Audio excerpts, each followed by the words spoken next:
이런 누구든지 어떤 일을 감당하려고 하면 그 일에 대해서 배우고 훈련을 받아야 됩니다. 처음부터 그냥 할 수는 없습니다.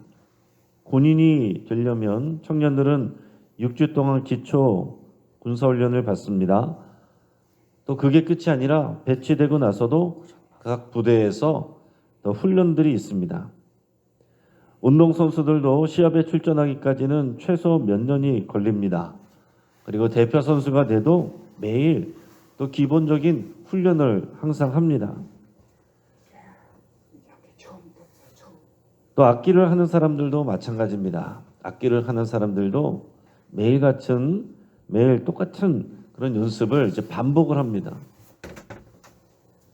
익숙해 있어도 그 반복하는 훈련을 하지 않으면 이제 금방 그것이 이제 티가 난다고 그럽니다.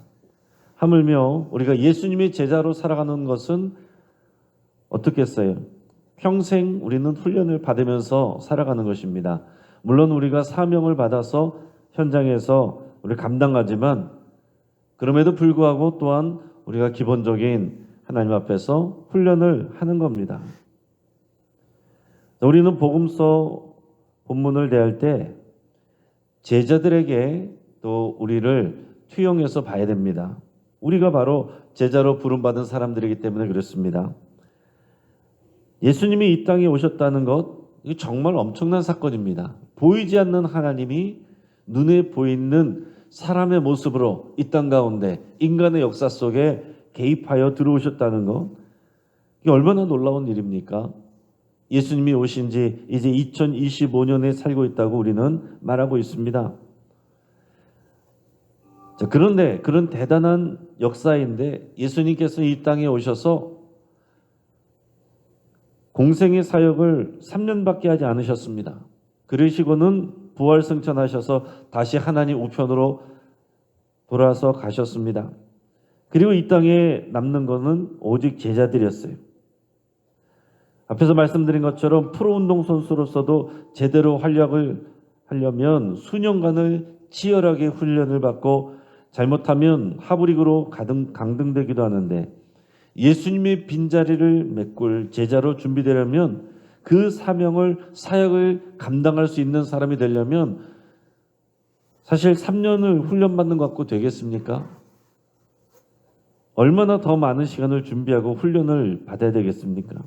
그 12제자가 한꺼번에 다 12명이 부름받은 것도 아닙니다. 초반에는 또 4명, 나중에 또 언제인지 모르지만은 그 가운데 3년 안에 또 부름을 받았고, 그러니까 3년도 채 되지 않는 시간 동안 예수님과 동행하고 배웠다는 얘기예요.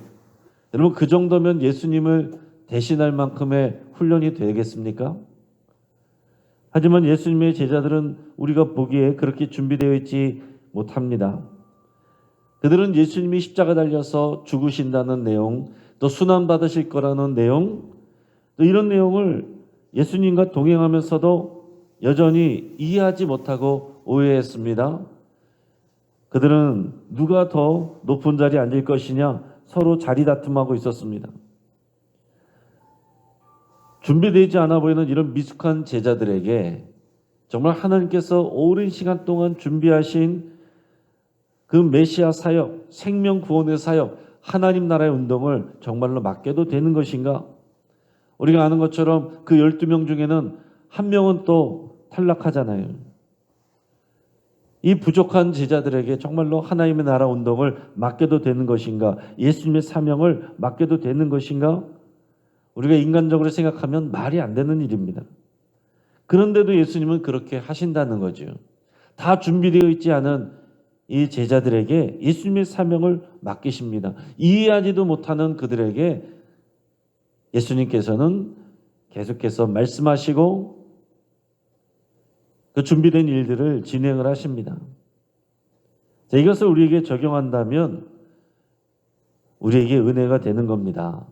우리도 늘 부족함을 느끼죠. 준비돼서 여러분 우리가 쓰임받는 사람, 온전하게 준비돼서 쓰임받는 사람이 어디 있습니까? 우리 모두가 다 부족한데, 그러나 내가 부족하다는 것만 얘기하고 해서는 우리가 주님의 제자로서 그 사명을 감당할 수가 없습니다. 내가 다 준비가 돼서 주님이 주신 사명을 감당하는 건 아니다라는 사실입니다. 부족하지만 주님께서 맡기시면 아멘하여 우리가 그 사명을 감당하고 그 사명을 감당하면서도 계속해서 훈련을 받는 겁니다. 부족하지만 주님 주신 힘과 능력으로 또 우리 동역자들의 도움을 받아서 함께 서로 도와가면서 그렇게 사명을 감당하는 거죠. 그러니까 우리가 교회 안에서도 다른 사람들을 보면서도 그 관점을 가지고 바라봐야 돼. 부족함이 있어도 우리가 다 같이 훈련 받으면서 우리가 세워져 가는 거지. 나도 부족하지. 이 관점으로 봐야지. 그 생각이 없으면은 저 사람은 왜 저렇게 못해? 이 사람은 왜 저렇게 못해? 다 판단하게 된다 하는 것입니다. 오늘 예수님의 변화산 사건도 그냥 해프닝이 아닙니다. 예수님의 제자들이 사명을 감당할 준비가 되어가는 과정으로 우리가 볼 수 있어요. 변화산 사건은 예수님의 사명을 확인하는 그런 자리이기도 하지만 또한 이것을 목도하는 제자들이 확신을 가지고 자신의 사명을 준비할 수 있도록 또 그리고 그 이후에 모든 제자들 오늘 이 시대에 저와 여러분들에게까지 주님께서 확신을 주시고 훈련하시고 사명을 주시는 그 과정이다 하는 것입니다. 예수님께서 오늘 본문 그 앞에 보면 제자들에게 이런 말씀을 하셨습니다. 9장 27절을 보면 내가 참으로 너에게 이르노니 여기 서 있는 사람 중에 죽기 전에 하나님의 나라를 볼 자들도 있느니라. 그리고 그 앞절에 보면 예수님께서 언젠가 다시 오실 때는 예수님과 아버지와 천사들의 영광으로 오신다라고 했습니다. 자, 그러면 자연스럽게 우리가 어떻게 이해를 하게 되겠어요? 예수님의 제자들 중에는 예수님이 다시 오시는 영광스러운 재림을 볼 사람도 있다. 우리가 이렇게 이해가 되지 않습니까? 자, 그런데 예수님은 2000년이 지난 지금도 아직 오시지 않았습니다. 2025년이 됐는데 아직 오시지 않았습니다. 제자들은 이미 다 죽었습니다. 그러면 예수님은 거짓말하신 것인가? 자, 이들 중에는 하나님의 나라를 볼 자들도 죽기 전에 볼 자들도 있다라고 그랬는데 이걸 어떻게 이해해야 되느냐? 예수님이 실수하신 것인가? 아니면 예수님의 허풍인가? 과장인가? 그럼 어떻게 생각하십니까? 이 부분에 대해서 신약자들의 몇 가지 견해들이 있습니다. 자, 죽기 전에 하나님 나라를 볼 자들도 있다라고 그랬는데 첫 번째로는 이어지는 이 변화산 사건, 이 변화산 사건의 그 영광을 본 것, 그것이 성취다. 그 말씀의 성취다. 이렇게 보는 견해가 있고요. 또 두 번째로는 예수님이 부활 이후에 승천하시기 전에 그 앞에 500명이 넘는 제자들에게 목격된 사건, 그것이 그 성취다. 이렇게 말하는 사람들도 있고, 세 번째로는 오순절 성령 강림 사건이 또 이 말씀의 성취다. 이렇게 말하는 사람들도 있고, 또 네 번째로는 예수님이 실제 재림 때 성취될 것이다. 아직까지 성취되지 않았다. 그렇게 보는 사람들도 있습니다. 자, 오늘 저 여러분들은 첫 번째 견해를 따르는 게 무난하다라고 말씀을 드립니다. 너희 중에 그 하나님의 나라를 볼 자들도 있을 것이다. 죽기 전에. 근데 그러고 나서 이 변화산 사건이 나온다는 얘기죠. 오늘 예수님께서 베드로와 야고보와 요한을 데리고 변화산에 올라가셔서 영광스러운 모습으로 변화되시고 모세와 엘리야가 만나는 그런 장면이 나오는데 이 변화산 사건이 바로 예수님이 말씀하신 너희 중에 죽기 전에 하나님의 나라를 볼 자들도 있느니라, 이 말씀이 성취된 것으로 우리가 볼 수 있다 하는 것입니다. 이 변화산 사건에 대해서 더 묵상하겠습니다.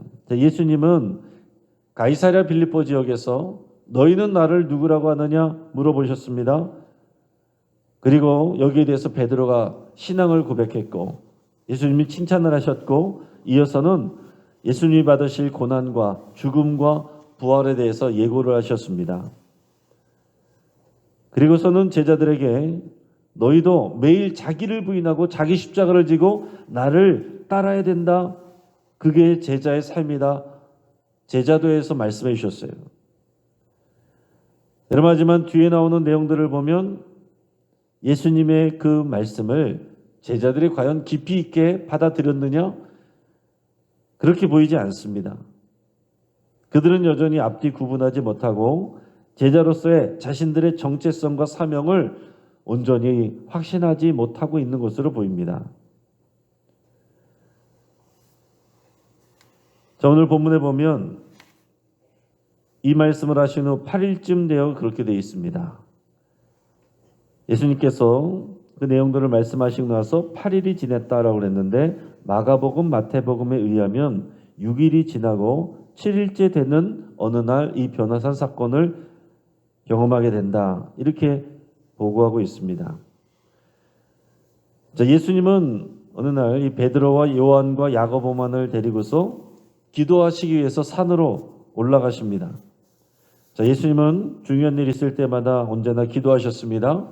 하나님의 아들이시지만 성령이 권능으로 역사하시지만 그러나 그 십자가를 지는 일은 기도하지 않고는 사명을 감당하는 일은 기도하지 않고는 감당할 수가 없습니다. 예수님이 기도하시는 동안 예수님의 용모가 변화되고 그 입은 옷이 휘어져서 환하게 광채가 났습니다. 그리고는 모세와 엘리야가 나타나서 예수님과 함께 얘기를 나눕니다. 자, 그런데 제자들은 깊이 졸고 있었다고 기록하고 있어요. 그러다가 깨어나서 이 모습을 보게 됩니다. 예수님이 영광 중에 모세와 엘리야와 함께 서 계신 것을 보았습니다. 그런데 오늘 본문에 보면 깨어났을 때는 온전히 깨어나 이렇게 표현하고 있습니다. 그러니까 이 말은 왜 굳이 섞였습니까? 자다가 일어나서 봤는데 비몽사몽 중에 꿈꾼 게 아니란 얘기예요. 온전히 깨어나서 이 지금 앞에 일어나는 일을 분명하게 보았다는 것을 증거하고 있는 것입니다. 자, 예수님이 모세와 엘리야와 함께 무슨 얘기를 나누셨는가? 오늘 누가복음 본문에 보면 예수님께서 예루살렘에서 별세하실 것을 말씀하였다 이렇게 했습니다. 자, 예루살렘에 가시면 죽게 된다는 얘기죠. 우리 이것을 한자로는 별세라고 표현을 합니다. 우리 교회에서도 우리가 소촌이라는 표현보다는 별세라는 말을 그렇게 권장을 합니다. 소촌하셨습니다. 그 말은 이제 어법적으로 맞지가 않아서 별세하셨습니다. 또는 우리가 뭐 소촌 받으셨습니다. 이렇게는 말할 수는 있겠습니다. 자, 그런데 여기에 번역된 헬라어가 뭐냐면 엑소도스입니다. 이것은 길을 벗어난다, 떠난다 이런 뜻입니다. 자, 그러니까 죽음이라는 의미와 떠남이라는 의미가 있어요. 근데 이 엑소더스 어디서 많이 들어보셨죠? 이 단어는 구약에서 출애굽을 말합니다. 출애굽을 엑소더스라고 그래요. 출애굽은 백성들의 구원을 의미하는 거죠. 탈출, 구원 이런 의미가 되는 것입니다. 자, 일반적으로 죽음을 의미하는 다른 단어들이 원래 있습니다. 여러 단어들이 있는데 누가는 오늘 누가복음에서 특별히 엑소도스라는 단어를 사용하셨다는 얘기입니다. 변화산에서 엘리야와 모세가 나타나서 예수님에게 말씀하시기를 예루살렘에서 별세하실 것, 엑소도스 하실 것을 말씀하셨다 하는 얘기. 그 예수님의 죽음, 이 엑소도스는 결국 예수님을 믿는, 예수님을 따르는 모든 그리스도인들의 구원, 엑소도스를 이루게 될 것이다 하는 얘기입니다. 자, 모세와 엘리야는, 모세는 율법을 대표하는 사람이고 엘리야는 선지자를 대표하는 사람입니다. 이 율법과 선지자는 구약 전체를 대표하는 것이기도 합니다. 이런 모세와 엘리야가 예수님과 나누는 대화는 예수님의 죽음, 그 엑소더스를 통해서 모든 믿는 자들의 구원, 엑소더스를 이루게 될 것이다 하는 얘기였다는 거죠. 자, 이런 놀라운 광경을 목격한 제자들은 황홀함을 느꼈습니다. 당연히 그렇겠죠. 베드로는 예수님께 초망을 짓고 이곳에 머물러 있자 이렇게 제안을 합니다. 33절 말씀을 같이 하겠습니다. 두 사람이 떠날 때에 베드로가 예수께 여짜오되 주여 우리가 여기 있는 것이 좋사오니 우리가 초막셋을 짓되 하나는 주를 위하여 하나는 모세를 위하여 하나는 엘리야를 위하여 하사이다 하되 자기가 하는 말을 자기도 알지 못하더라. 아멘. 여러분 상상만 해도 얼마나 좋습니까? 얼마나 영광스럽고 황홀한 기분이었겠습니까? 하나님의 나라를 미리 본 거예요. 그 영광을 미리 보았습니다. 세상의 모든 시름과 염려와 스트레스를 다 잊고 하늘의 영광에 취해 있습니다. 그런데 본문은 베드로에 대해서 자기가 하는 말을 자기도 알지 못하더라 이렇게 표현하고 있습니다. 이것은 베드로의 영적인 무지를 나타내고 있는 것입니다. 아직 충분히 훈련되지가 않았습니다. 아직 이 모든 상황들의 또 의미를 제대로 인식하지 못하고 있어요. 예수님께서는 매일 자기를 부인하고 십자가를 지고 따르라 그렇게 말씀하셨고 예수님은 지금 예루살렘에 올라가서 고난을 받아야 되고 죽으셔야 되고 그리고 다시 부활하실 것이라고 말씀했는데 베드로는 그 말을 다 잊어버리고 이 영광에 취해서 여기서 초막 짓고 계속해서 있자는 거예요. 이후에 하나님의 계시의 말씀이 이 제자들에게 들려지게 됩니다. 34절에서 36절까지 말씀을 가졌습니다. 이 말할 즈음에 구름이 와서 그들을 덮는지라 구름 속으로 들어갈 때 그들이 무서워하더니 구름 속에서 소리가 나서 이르되 이는 나의 아들 곧 택함을 받은 자니 너희는 그의 말을 들으라 하고 소리가 그침에 오직 예수만 보이더라. 제자들이 잠잠하여 그 본 것을 무엇이든지 그때에는 아무에게도 이르지 아니하니라. 아멘. 자, 초막 짓고 여기 있읍시다 이렇게 얘기했는데 그 말할 쯤에 구름이 와서 그들을 덮었다라고 그랬습니다. 이것은 하나님의 임재하시는 현상이에요. 하나님의 신현, 하나님이 나타나시는 그런 모습이 주로 이렇게 빽빽한 구름이 이렇게 뒤덮는 그런 장면으로 이렇게 표현이 되는데, 자, 이것은 앞을 볼 수가 없는 그 영광이 사라지고 앞을 볼 수 없는 빽빽한 구름이 임했을 때 이 제자들은 두려워했습니다. 두려워할 수밖에 없어요. 하나님의 임재 앞에 사람들은 두려워할 수밖에 없습니다. 그때 구름 속에서 소리가 나는데 하나님이 말씀하십니다.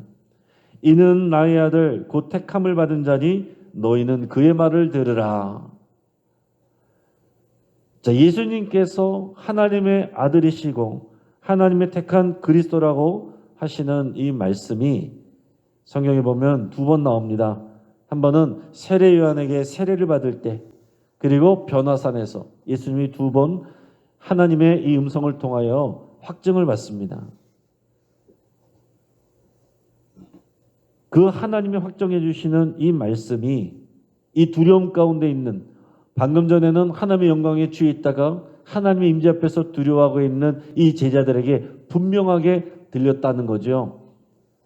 그리고 하나님의 음성은 이는 내가 택한 자고 나의 아들이고 메시아고 그리스도니 너희는 그의 말을 들으라. 제자들에게 주시는 당부의 말씀입니다.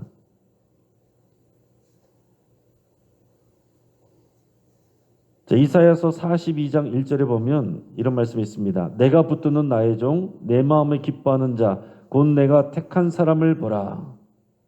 이사야 선지자가 예수님이 오시기 전에 700~800년 전에 예언했던 그 말씀이 바로 이 예수님이란 것을 지금 증거해주고 있는 것입니다. 그리고 또 모세가 쓴 신명기 18장 15절에 보면 예수님에 대해서 이렇게 예언되고 있습니다. 나와 같은 선지자 하나를 일으키시리니 너희는 그의 말을 들을지니라. 근데 하나님께서 이 두 가지 내용을 오늘 제자들에게 변화산에서 말씀을 하시는 겁니다. 이는 내가 택한 나의 종이니 너희는 그의 말을 들으라. 자, 이사야 선지자와 모세를 통해서 하나님의 예고하신 선택하신 그 종이 바로 예수 그리스도시다라는 것을 이 변화산에서 제자들에게 말씀해 주셨습니다. 그리고 결론은 뭐예요? 그의 말을 들으라. 그게 결론입니다. 예수님께서 하신 말씀은 뭐예요? 너희는 자기를 부인하고 자기 십자가를 지고 나를 따르라. 그게 예수님의 말씀입니다. 그리고 나중에는 모든 족속으로 제자를 삼으라. 그게 예수님의 말씀을 듣는 것입니다. 제자들은 여전히 미숙했지만 이 변화산에서 하나님의 영광을 보았습니다. 평생을 그 변화산에서 그 하나님의 영광 보며 황홀하게 지내고 싶지만 중요한 것은 거기서 이제 내려와서 예수님과 함께 갈보리 산으로 나가야 된다는 거죠. 자기 십자가를 지고 우리는 각자의 갈보리 산으로 나가야 되는 것입니다. 여러분, 우리가 교회에서는 은혜를 받아야 되고 성령의 권능을 받아야 되는데 여기가 좋사오니 하면 안 된다는 거예요. 우리의 나가야 될 곳은, 우리의 사명지는 교회 바깥에 있습니다. 세상입니다. 우리는 항상 변화산에서 주의 말씀을 듣고 힘을 얻고 성령의 능력을 받고 그리고서는 사명의 땅 갈보리산으로 자기 십자가를 지고 나가야 된다 하는 것이 변화산에서 제자들에게 주시는 귀한 말씀이고 의미입니다. 여러분, 우리도 여전히 미숙합니다. 그러나 우리도 예수님의 제자로 부름받았습니다. 우리는 교회 오실 때마다 이곳이 변화산이 되기를 축복합니다. 이곳에서 하나님의 나라의 그 영광을 여러분 보시고 그 확신을 받으시고 능력을 받으시고 은혜를 받으십시오. 그러나 여기에 머물러 있지 마시고 여러분의 삶의 자리로 자기 십자가를 지고 갈보리로 나가시기를 주의 이름으로 축복합니다. 같이 한번 기도하겠습니다. 오늘 말씀을 붙잡고 함께 기도할 때에 우리 각 사람이 제자로 부름받았고 우리는 미숙하지만 자라가고 있고 훈련받고 있으면 여러분 감사드릴 수 있길 바랍니다. 내가 이해할 수 없는 일들, 내 뜻대로 되지 않는 일들 다 주님이 우리를 훈련하고 계신 겁니다. 주님이 실수하고 계신 게 아닙니다. 변화산 영광을 소망하면서 동시에 사명의 땅인 갈보리 산으로 나가야 되는 것을 여러분 잊지 않기로 그렇게 여러분 결단할 수 있기 바랍니다. 우리가 예수님을 내 뜻대로 설득하는 것이 아니라 예수님의 말씀을 듣고 순종하기로 결단할 수 있기 바랍니다. 이는 내가 택한 자니 너희는 그의 말을 들으라. 날마다 주의 말씀을 듣기로 여러분 결단하시기 바랍니다. 환우들을 위해서 여러분들의 치유를 위해서 기도하시고 이 사순절 기간 동안 예수님을 더 깊이 배우고 사랑하기를 그렇게 기도하시고 토요일에 시작하는 예꿈 어린이부 봄 캠프와 주일 오후 예배 때 진행되는 재직 세미나를 위해서 우리 모든 재직들이 또 이 어린이들이 예수님의 제자로 훈련되어 가기를 위해서 함께 기도하겠습니다. 이 시간 주여 한번 부르짖고 함께해서 기도하겠습니다. 주여